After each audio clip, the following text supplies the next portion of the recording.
Bienvenidos a nuestra escuela dominical de esta semana. Les invitamos a tomar su Biblia y acompañarnos en este tiempo y a tomar nota de lo que les llame la atención.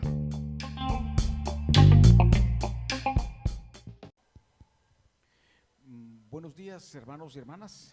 Vamos a dar inicio a nuestra lección de esta mañana. La lección que tenemos para esta mañana dice como título: el verdadero ministro en medio de crisis. Y vamos a estar basando nuestra lección en el libro siempre de Lamentaciones. Y en el libro de Lamentaciones vamos a buscar el capítulo 2. Sobre este capítulo 2 vamos a estar llevando nuestra lección. Vamos a hacer énfasis en los versículos 11 al 13 y luego el 22. Si tienen ustedes sus Biblias abiertas, les invito a que vayan a Lamentaciones, capítulo 2 y el versículo 22, Lamentaciones 2. No quiero corregir aquí. Aquí Lamentaciones capítulo 3. Capítulo 3 y verso 22. No tenemos nada en pantalla, ¿verdad? ¿O sí? ¿Sí? ¿Nos puedes poner si tenés Lamentaciones 3, 22?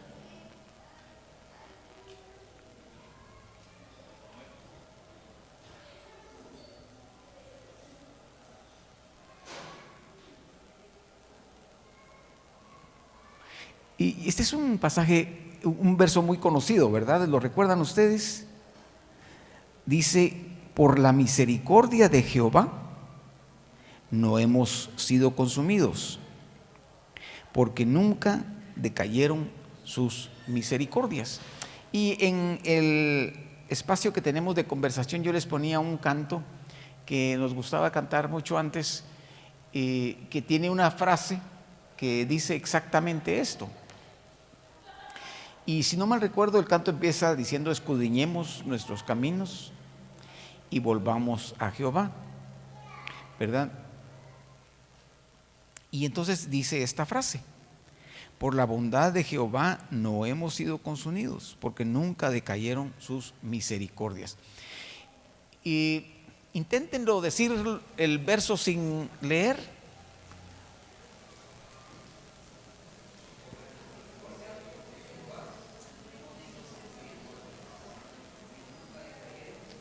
Porque nunca decayeron sus misericordias. Probemos juntos: por la misericordia de Jehová no hemos sido consumidos, porque nunca decayeron sus misericordias. Lamentaciones 3:22. Muy bien, oremos un momento. Padre, muchas gracias por la bendición que nos das de tener este tiempo para escudriñar tu palabra y para recibir la guía, la dirección, para recibir de ti, Señor, la instrucción, y para que tú fortalezcas nuestra alma, nuestro espíritu, nuestro cuerpo, y que con esa bendición podamos ir adelante en esta semana que estamos iniciando. Padre, bendice a cada hermana y hermano aquí presente, por nombre, de acuerdo a su condición, de acuerdo a su necesidad, de acuerdo a las peticiones que están delante de ti, de peticiones que están en su corazón. Te damos gracias porque aun cuando nosotros no hemos expresado nuestra necesidad y cuando no hemos expresado nuestra petición, tú ya la sabes. Pero también sabemos que tú te gozas en el clamor y en la alabanza de tu pueblo, y queremos ahora agradecerte este hermoso pasaje que nos das como oportunidad de traerlo a nuestra mente, porque nos afirma que tenemos un Dios poderoso, un Dios que cumple sus promesas y un Dios que nunca falla. Muchas gracias. En el nombre de Jesús oramos. Amén. Muy bien, voy a pedirles que regresen a Lamentaciones 2 y es ahí donde vamos a iniciar nuestra reflexión. Ya estamos claros de que el libro de Lamentaciones, de manera general, se reconoce que lo escribió el profeta Jeremías. Y una de las razones por las que se atribuye esto es porque Jeremías vivió una época en la que para él fue muy, muy difícil, ¿verdad? El pueblo estaba en una situación muy adversa, se conducía muy mal, pero no solo el pueblo, también sus líderes, que es, digamos, parte importante del problema que vivía el pueblo de Israel. Entonces, hubieron una serie de sucesos que se dieron en el pueblo de Israel en el tiempo de Jeremías que fueron muy difíciles. Por ejemplo, Jeremías presenció la muerte de Josías, que era el rey de Judá, y eso debe haber sido muy doloroso porque Jeremías conocía la experiencia del rey David, y Jeremías sabía que, por ejemplo, el rey David, cuando era perseguido por Saúl, cuando Saúl era el rey, David tuvo más de una oportunidad de matar a Saúl y no lo hizo, porque la expresión de él decía: que Dios me libre de levantar mi mano contra el ungido de Jehová. Y Jeremías pensaba, en medio de la experiencia que habían tenido, aunque las condiciones habían cambiado mucho, pues que Josías era el ungido de Jehová, no lo podían ver de otra manera. Cualquiera que se apegara a lo que la palabra de Dios les había enseñado, pues reconocería al rey de Israel como ungido de Jehová. Así que él estaba muy triste, muy preocupado por eso. Pero también Jeremías estaba persuadido de que la actitud de los líderes del pueblo de Israel era una actitud soberbia. Estaban siendo estimulados a cambiar su actitud, estaban siendo orientados a modificar la conducta que tenían y no lo hicieron. De manera que también Jeremías, en medio del dolor que experimentaba, la tristeza que tenía por su pueblo, en medio de reconocer que venía una destrucción espantosa para ellos, y Jeremías reconocía que era culpa del pueblo. Jeremías reconocía que Dios le había advertido insistentemente al pueblo de Israel que cambiara su conducta, sus autoridades, y no quisieron hacerlo. Así que Jeremías sufría por eso, pero no culpaba a Dios. Él sabía que era algo merecido. Entonces, esa experiencia que estaba teniendo Jeremías como profeta, porque Jeremías era un profeta que había comunicado sistemáticamente el mensaje de Dios y estaba preso precisamente por comunicar el mensaje de Dios. Entonces, en medio de esa experiencia que tenía, Jeremías muestra el dolor humano, muestra la forma como nosotros nos resentimos por las cosas que pasan, pero principalmente lo experimenta alguien que está teniendo una función ministerial. Cuando nosotros escuchamos la palabra ministerial, la relacionamos mucho con el ministerio de los pastores, y tiene mucha razón. Pero no solo los pastores cumplen ministerio. Los miembros de las congregaciones, los que estamos bajo la dirección de un pastor, somos parte de su ministerio y somos comprometidos con el mismo ministerio. No es solo responsabilidad del pastor. Así que Jeremías reconocía que habían sacerdotes que debían haber cumplido una función, la función de intermediar entre Dios y el pueblo, pero él era un ministro desde la perspectiva de la profecía y él estaba entendido de que las cosas no iban bien. Entonces, Jeremías naturalmente llora por el sufrimiento del pueblo, sabe que el pueblo ya se ha ido parte de esclavo, otra parte está en camino, otros han muerto y otros han tenido que abandonar sus hogares. Esta es una situación muy difícil, pero Jeremías, a pesar de todo lo que estaba viendo, no tomó una actitud de ponerse a condenar a los responsables de eso. Muchas veces a nosotros nos pasa, ¿verdad?, cuando miramos que algo no sucede bien.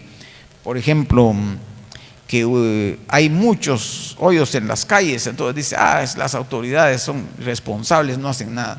Que no llega el agua, esos son un problema, no hacen nada. Y somos muy dados a eso, a pesar de que, como enseñados por la palabra, sabemos que nos corresponde interceder por las autoridades. Y a veces las autoridades no nos simpatizan a veces como personas, no nos simpatizan a veces como pensamiento, no nos simpatizan a veces como actitudes, pero lo interesante es de que quien nos llama a orar por las autoridades es el apóstol Pablo.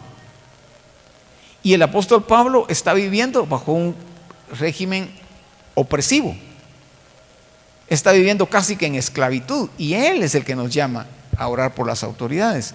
Y también lo encontramos en el Antiguo Testamento cuando les llaman al pueblo de Israel a orar por la ciudad a donde han ido, porque el mandato es orar por la ciudad en donde están, que no es su ciudad y que están ahí como esclavos, pero la promesa es que en el beneficio que la ciudad en donde están reciban, ellos también van a ser beneficiados. Así que Jeremías no arremete ni en contra de los que los invadieron, ni en contra de sus propias autoridades, sino que él intercede. Y él llora delante de Dios por el sufrimiento del pueblo, y él sufre por el sufrimiento del pueblo. Entonces, la primera acción que toma un ministro, una persona que asume compromiso delante de Dios por la iglesia, es precisamente eso: orar. Venir delante de Dios, presentar delante de Dios la necesidad, presentar delante de Dios lo que acontece y confiar en Dios, poner en manos de Dios las cosas. Y a veces a nosotros nos cuesta quitarnos el afán de la vida. ¿Qué es lo que nos afana en la vida? Miren, todos necesitamos comer, todos necesitamos abrigo, me refiero a casa. Todos necesitamos vestido, todos necesitamos eventualmente medicamentos, y aún la oportunidad de tener recreación, todos la tenemos, y todo eso se cubre con dinero. Y la manera correcta de obtener el dinero es el trabajo. El apóstol Pablo es también muy enfático en decir que cada uno trabaje con sus manos, que el que robaba ya no robe, y que trabaje y que gane el sustento, y que además gane también para compartirle al que tiene necesidad, al que no puede hacerlo. Así que Jeremías asume la primera actitud de un ministro: interceder por los demás. La primera actitud de un ministro en medio de la crisis y frente a la dificultad es interceder en oración por los demás. Hermana, ¿quiere pasar?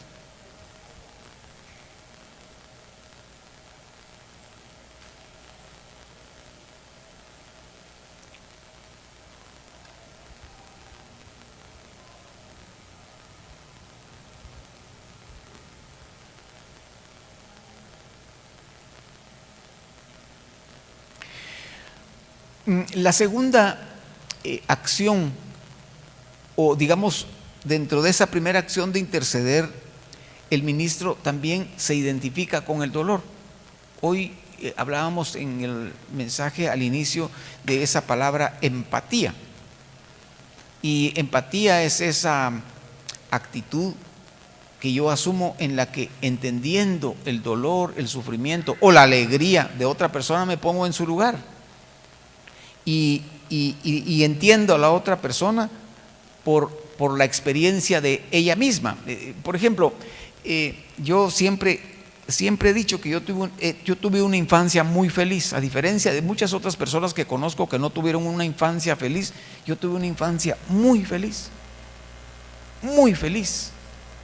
Y hermana, y la razón por la que tuve una infancia muy feliz es porque pues mis padres desde niño me llevaron a la iglesia, aprendí a vivir como miembro de una iglesia, y en la iglesia no es que todas las cosas sean sin ninguna dificultad, sin ninguna incomodidad. Hay inconvenientes, hay conflictos, hay cosas que a uno a veces no le agradan, aún de niño, pero en medio de eso yo fui feliz. Yo no tengo en mi mente una vida de amargura. No tengo en mi mente una vida de abundancia, eso no tengo. Por el contrario, sí tengo una clara comprensión de vivir en limitaciones, en necesidad de suplir cosas. Mi mamá tenía una hermana y su hermana, cuando era muy joven, tuvo la oportunidad de venirse aquí a la capital, y en un tiempo muy antiguo ella estudió como enfermera en la escuela de enfermería y se graduó como enfermera graduada. Esa es la forma como las identifican. Así que ella era, digamos, asistente de los médicos en sus intervenciones, y se casó con un médico. Así que ellos tenían una condición económica muy acomodada, a diferencia de nosotros, que no teníamos esa condición. Pero ella le decía a mi mamá: ¿sabes qué me llama la atención de tus hijos? Le decía: me llama la atención que siempre están bien empacaditos, a veces están zurcidos, pero bien zurcidos, y sus pantalones siempre están planchados. Porque a mí mi mamá me enseñó a planchar. De hecho, yo plancho mi ropa. Me gusta hacerlo yo, porque me gusta que quede como yo quiero. Y yo aprendí a zurcir mi ropa. Yo zurcía mis pantalones, yo zurcía mis calcetines, cualquier ropa que necesitara, y aprendí a suplir una necesidad. En aquel tiempo no usábamos los zapatos de goma que se usan en la suela ahora, ¿verdad? Sino que usábamos zapatos de suela, de cuero, y esos tenían el problema de que se gastaban muy rápido y se hacía un hoyo así en el talón, y era un problema porque le lastimaban a uno las piedras, se le metía, pasaba de todo.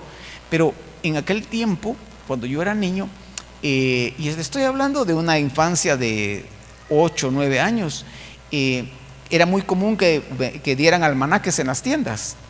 Entonces yo siempre tenía reservado mi almanaque, porque cuando se gastaba la suela de mi zapato, yo la recortaba la plantilla y se la metía por dentro, y con eso suplía. Pero yo era feliz. Yo nunca me sentí mal. Y cuando llegué a la adolescencia, me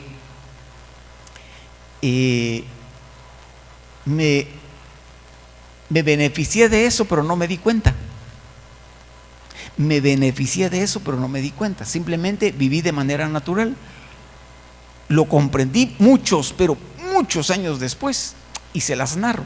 Pero ¿de qué estoy hablando? Estoy hablando de que el ministro se identifica con el dolor de las personas, pero también con la alegría, también con y ese acompañamiento que la iglesia tiene es parte de lo que lo hace alegre, porque muchas veces uno se alegra por las cosas y no por las personas, cuando en realidad Dios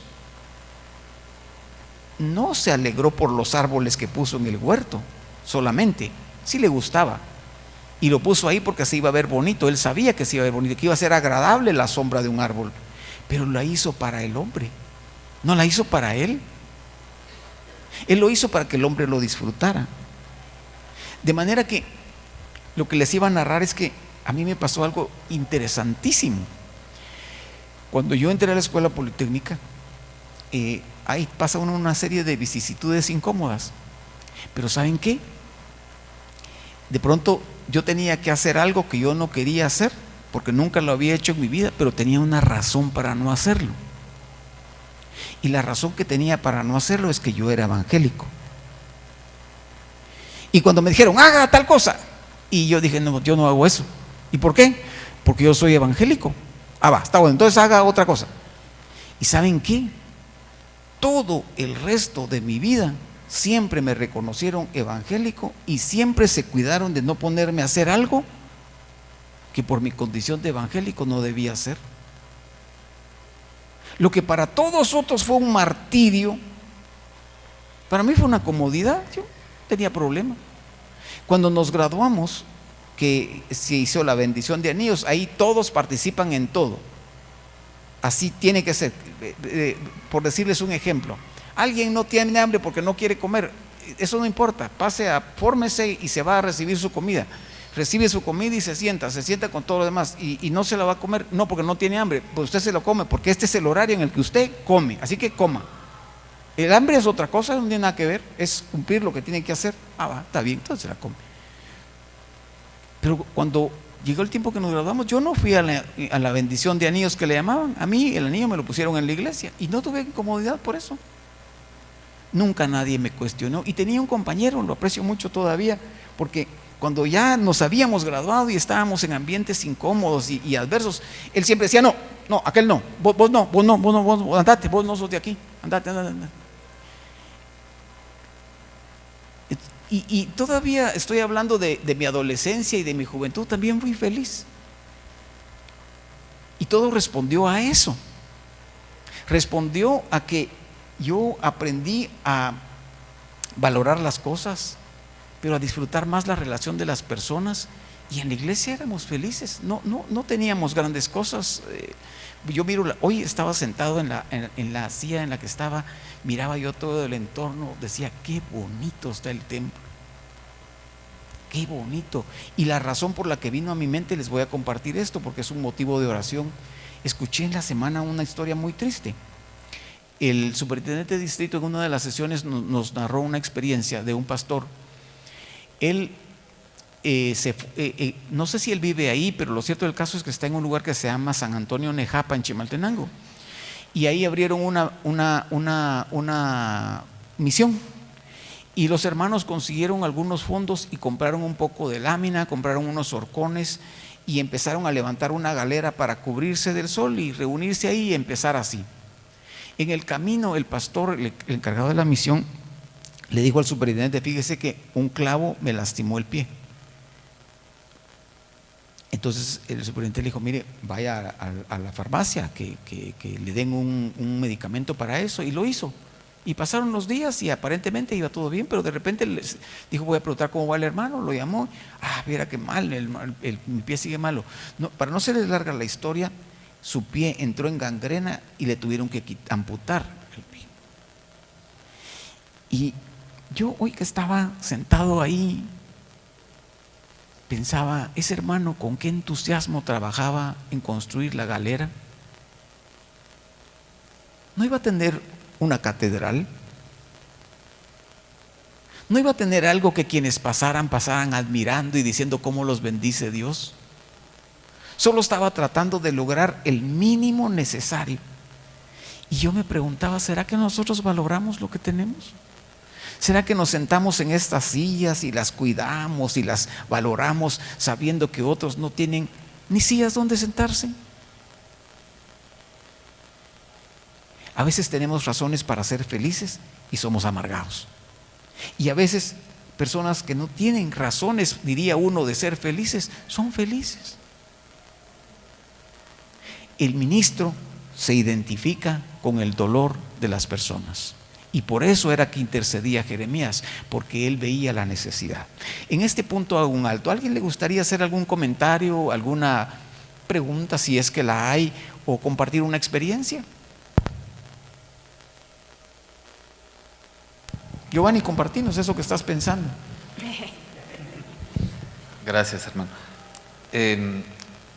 Creo que cuando se menciona la niñez, todos recordamos parte de cómo nos ha ido.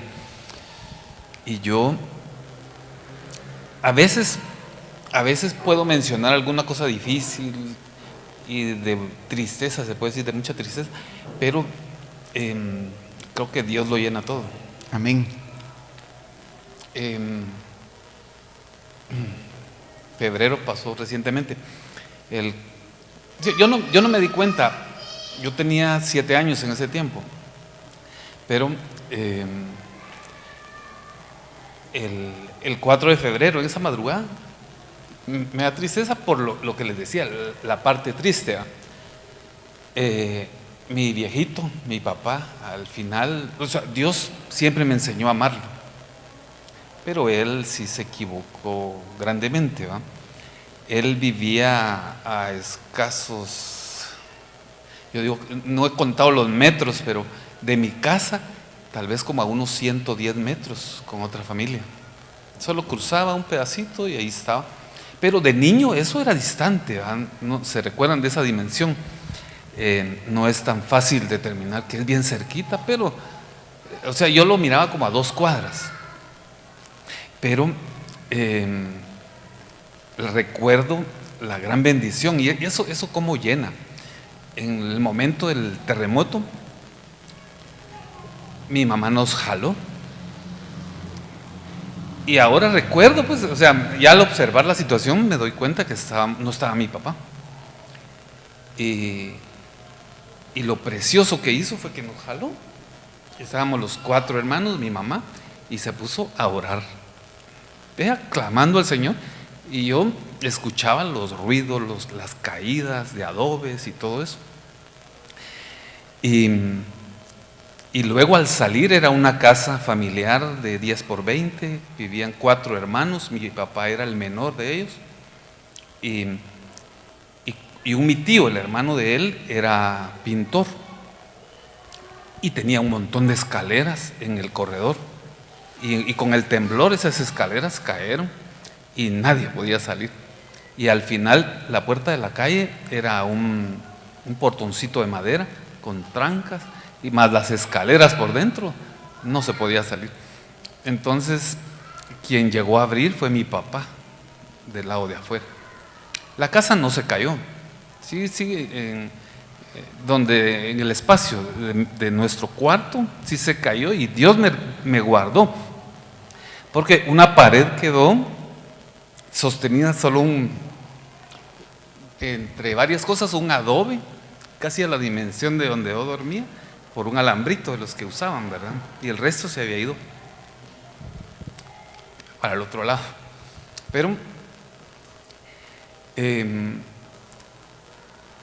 llegó y se abrió, y de ahí salimos, y recuerdo que estuvimos a media calle, y después a los días empezamos a recibir la ayuda que se dio, ¿verdad? La humanitaria, y probé un delicioso, ¿cómo se le llama? Puré de banano. Y fue en la esquina, en la colonia Los Ángeles, aquí en la zona 6, por donde pasa la línea del tren. Ahí había una iglesia, bueno, yo creo que se formó como una iglesita por ahí, y ahí nos reuníamos después, en ese tiempo, y nunca se me olvidó. Entonces yo recuerdo y comparo las actividades de los niños, y qué precioso, ¿eh? Entonces yo creo que partiendo del ejemplo de mi mamá, cuando ella me llevaba a veces a alguna iglesia católica en ese tiempo, y ella se ponía a orar, y yo me le quedaba viendo con la intención que ella lo hacía, que yo cuando entendí que eran imágenes y todo lo que sabemos con respecto a la negativa de esto, yo entendí y miraba la fe que ella le tenía a Dios, ¿verdad?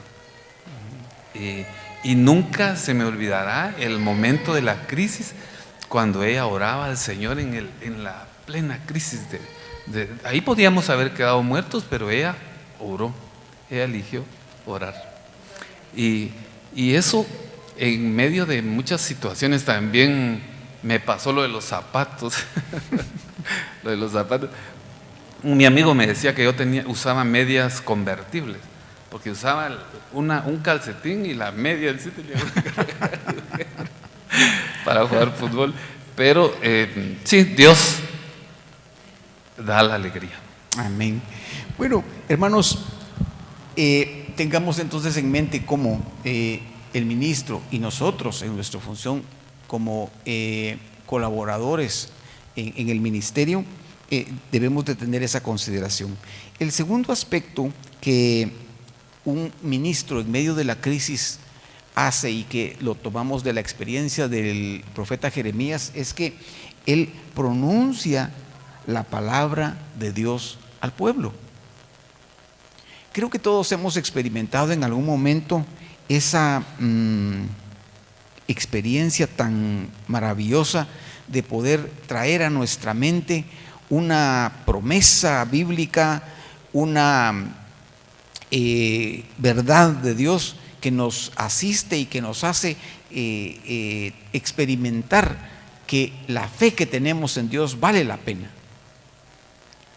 Y seguramente si preguntamos a cada uno tendría un pasaje que es el que le trae a la memoria el respaldo que Dios le da.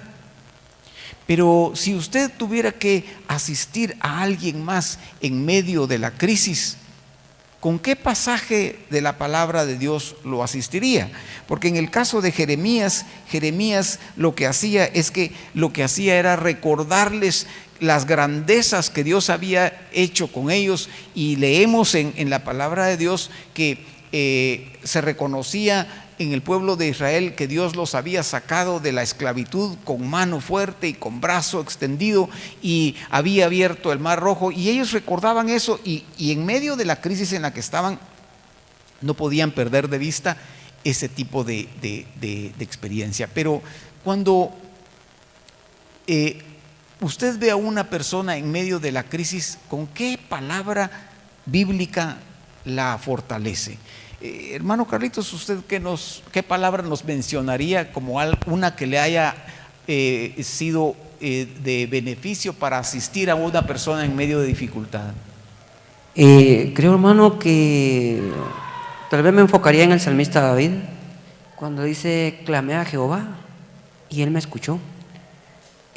Saber que Él clamó en un momento, en un tiempo clamó, y fue respondida su oración, tuvo respuesta favorable.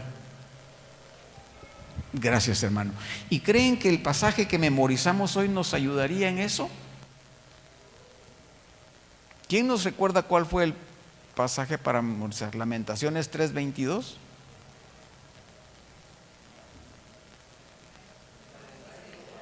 Por la bondad, por la misericordia de Jehová no hemos sido destruidos. ¿Por qué?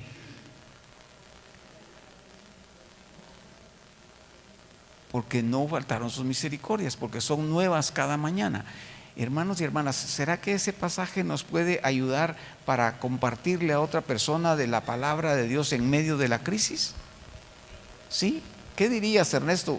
Ahorita, hermana Vilma, ¿qué dirías, Ernesto, de este pasaje y cómo puede llevarle el micrófono al hermano Ernesto, hermano?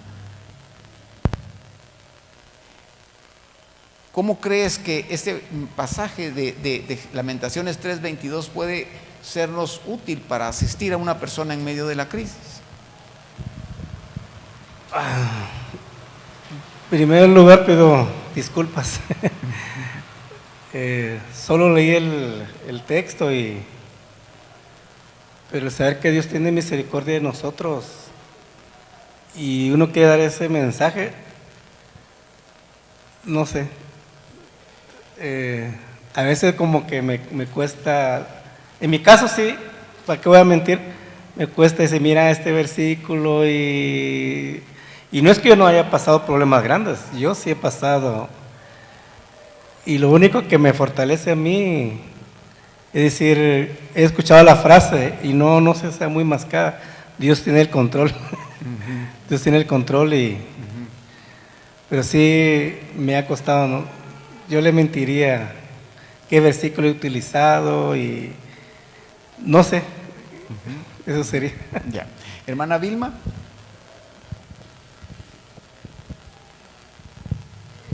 Hermano, en lo que usted ha estado conversando, a mi mente ha venido, y no quería hablarlo, pero hay que obedecer. En la época de la pandemia, en el encierro, yo tuve una crisis. Y esa crisis, al estar encerrados y que no podíamos salir, yo me sentí como aislada, y que ¿qué íbamos a hacer las iglesias cerradas y sin poder tener contacto con los hermanos? Entonces entré en crisis y lo que hice fue empezar a orar y decirle: Señor, ¿qué debo de hacer? Porque sentía angustia en el corazón. Y el Señor, que responde en cosas sencillas, en situaciones difíciles, me dijo lo siguiente: con una convicción, no escuché la voz, pero una convicción muy firme en mi corazón y en mi mente, porque me lo repitió varias veces. Y me dijo, escribe. Y le digo, ¿yo? Escribe. Siempre he dicho que mi maestro siempre está a mi lado, y es el Espíritu Santo. Y me lo recordó. Y empecé a llorar, a sacar todo eso que yo tenía dentro en mi crisis. Y me volvió a decir, escribe. Y les soy sincera, muchas imágenes de ustedes pasaron por mi mente. Yo le dije lo siguiente, Señor, pero hay tanta gente preparada en la iglesia, con conocimientos profundos. Y volvió a decir, escribe. Yo le dije, perdóname, aquí estoy. No sé cómo, no sé en qué forma, pero aquí estoy. Pasó un mes. En julio de ese mismo año empecé a escribir a un número reducido de hermanas. Y les soy sincera, fueron hermanas, a motivarlas, a mencionarles la palabra. Jamás les mencioné mi crisis, pero sí les motivaba a que no desmayáramos, a que siguiéramos adelante, que Dios estaba con nosotros. Pero después me dijo que ampliara más. Y empecé a buscar, como yo no usaba nada de tecnología, ni WhatsApp, ni nada. Le dije a mis hijos, ¿y cómo hago para buscar a las hermanas? A ellos les daba risa porque yo estaba a menos que cero. Y me dijeron, en esta forma, hacerlo. Cuando yo lo hacía, yo temblaba, hermano. Así les digo a mis hermanos, yo temblaba. Y empecé a hacer mensajes tan cortitos, pero se los mandaba. Después me dijo que tenía que ser constante en tiempo, incluso hora. Y empecé a extender un poquito más y a empezar a orar. El propósito en el que me nació en mi corazón era de alguna manera estar cerca de las hermanas. Después incluí a hermanos. Estar cerca de ellos, y que si en algún momento podíamos orar juntos a través de ese medio, lo hiciéramos. Y empecé a poner oraciones ya en los textos, porque son mensajes muy simples, muy cortos, pero con un fundamento que el mismo Dios me lo da, y termino con una oración. A partir de ahí, las hermanas e incluso hermanos, cuando hay alguna necesidad, me escriben. Yo lo hago todo personal, por eso es que no van a ver nada colectivo cuando digo un algo, sino que lo hago personalmente, porque así también me lo hacen a mí. Esa necesidad y esa crisis fue suplida a través de hacer un mensaje semanal.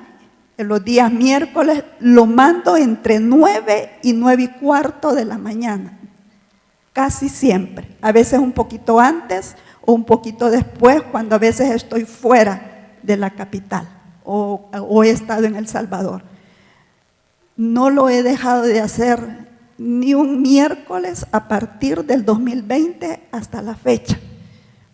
Pero es el Señor, porque Él vio el dolor en mi corazón, y con eso pude suplir mi necesidad, pero también Él como es tan generoso, lo extendió para honrarlo a Él, para glorificarlo a Él, para darle la gloria a Él y para amarlo más de lo que lo amaba. Por eso uno de mis insistencias es que cada día amemos más y abrimos nuestros ojos más al Señor que el día que ha terminado.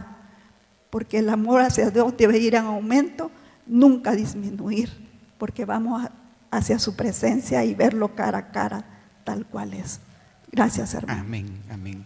Y es interesante cómo la lección nos describe la actitud que debe de tener un líder. Dice que un líder debe de pasar tiempo en oración, en estudio de la Biblia y buscar la aplicación correcta. Buscar la aplicación correcta.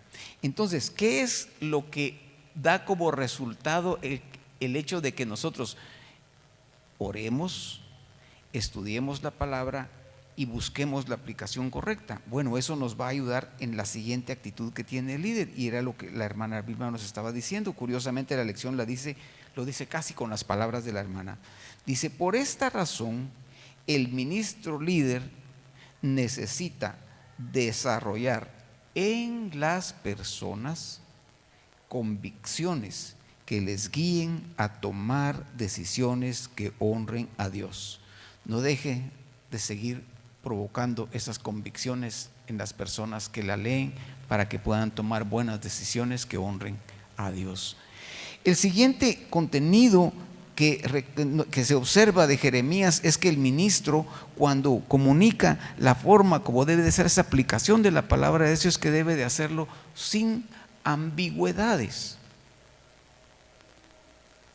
Hermana Irma, ¿usted nos podría decir cómo diferencia usted a alguien que dice de la palabra con ambigüedades y alguien que lo dice sin ambigüedades? Bueno, hace un momento yo hablé con usted, ¿verdad? A mí me gusta que sean muy directos, basados en la palabra, porque la palabra, dice, es viva y es eficaz. Hay personas que cuando le hablan de Dios a los demás, da muchas vueltas, tanto que llegan a confundirse las personas. No quieren herir a unos porque tal vez van a hablar muy fuerte, o ya no les va a gustar la forma con que se expresan, ¿verdad? Pero yo pienso que el líder es el que habla con la verdad y con amor, ¿verdad?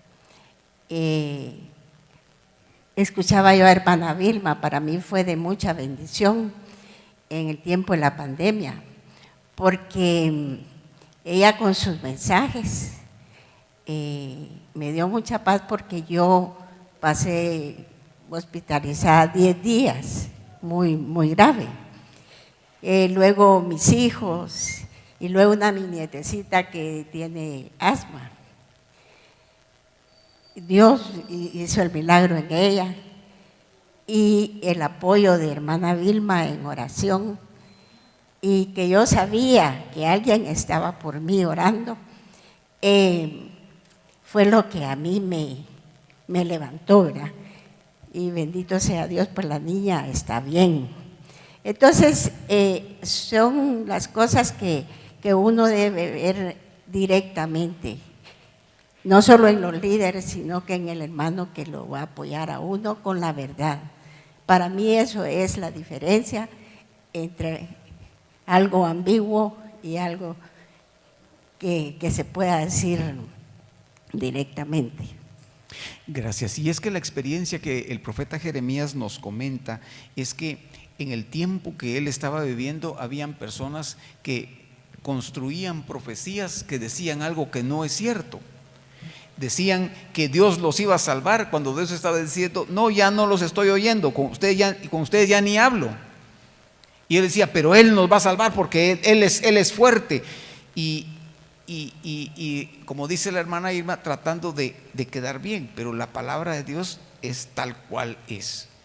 Y lo que dice es lo que se debe decir. Puede gustarme o puede no gustarme, pero eso no hace diferencia. Es peor aún el hecho de que la palabra se hable con ambigüedad, porque finalmente las personas podrían no estar conscientes de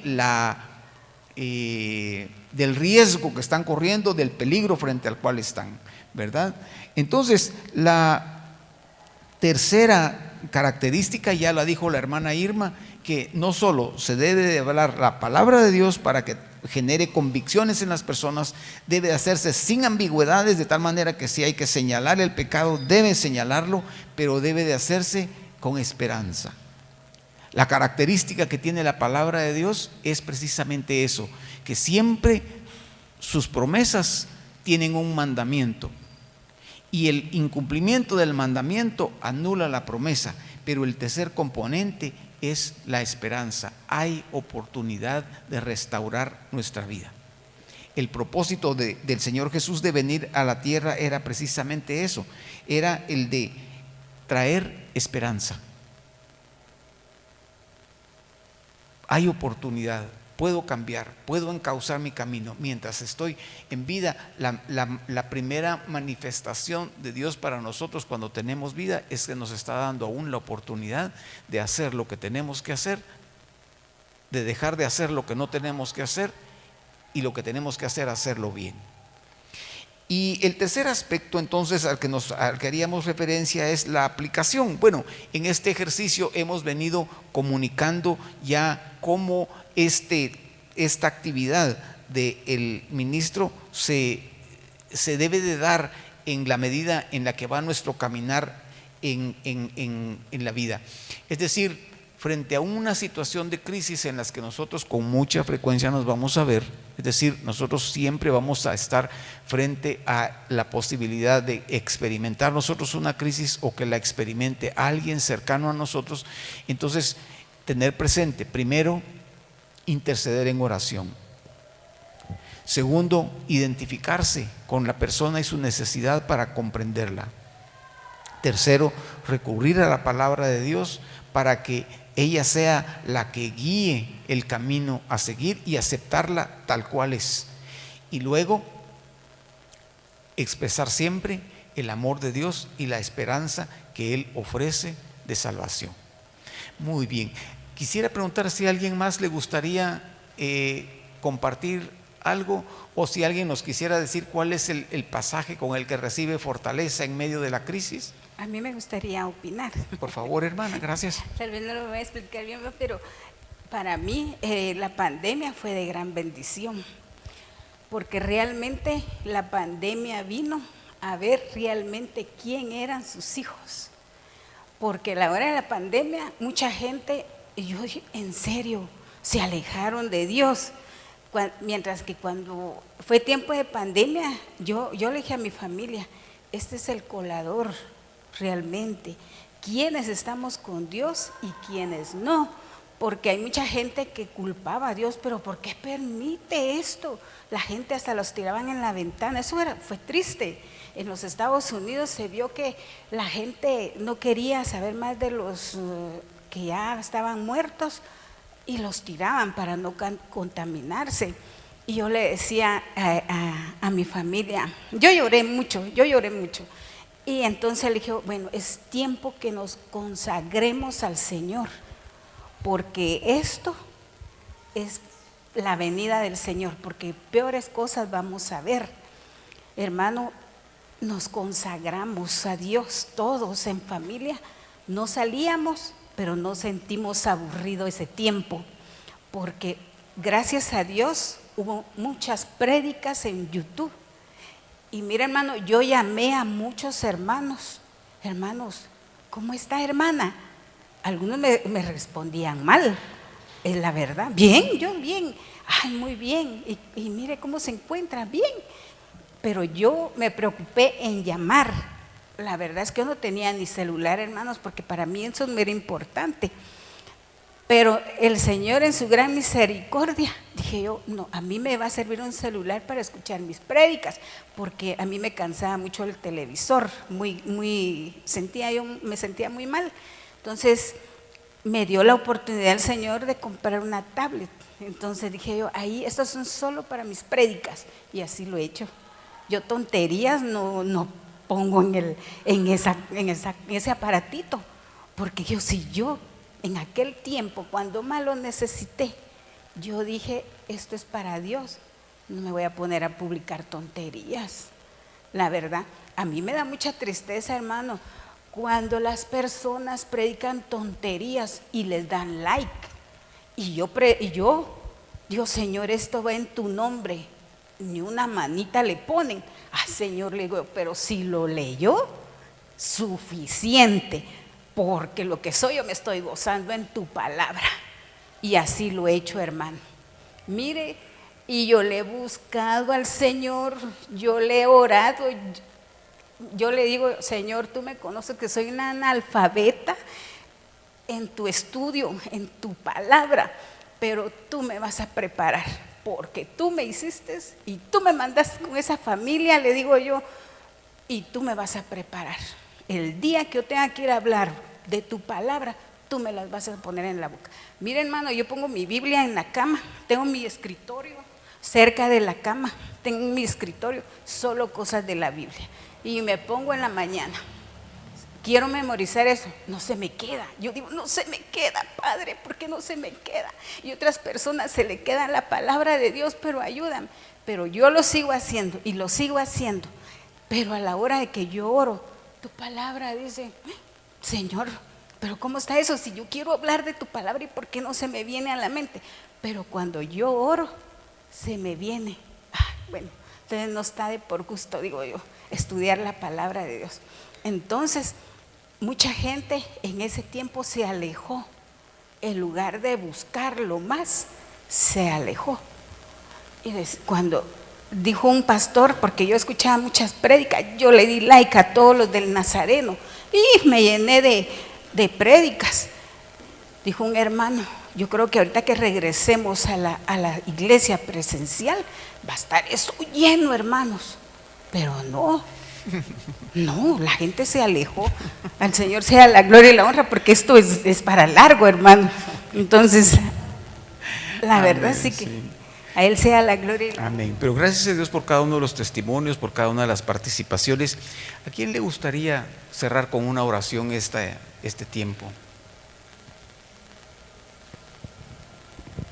A mí. Hermana, sí.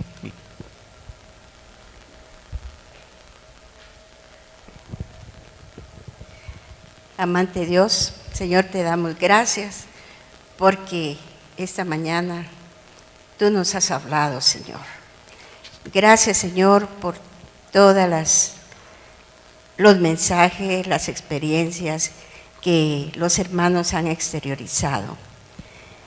Lo que sí sabemos, Señor, es que tu presencia siempre estará con nosotros, porque tú solo tienes los brazos abiertos, esperando, tus oídos atentos a nuestras peticiones, y eres un Dios de amor.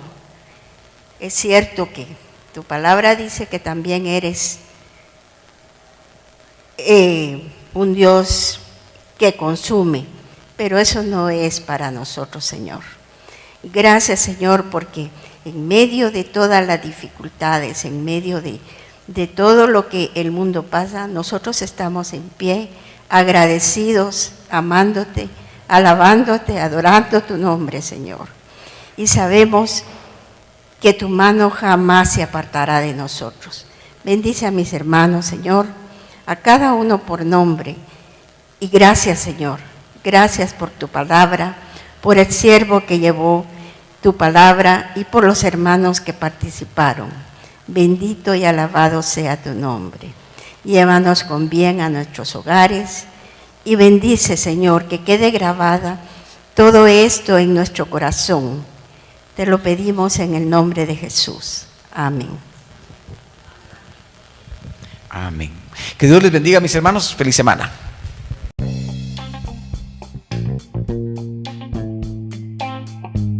Gracias por acompañarnos una lección más, deseamos que haya sido de bendición.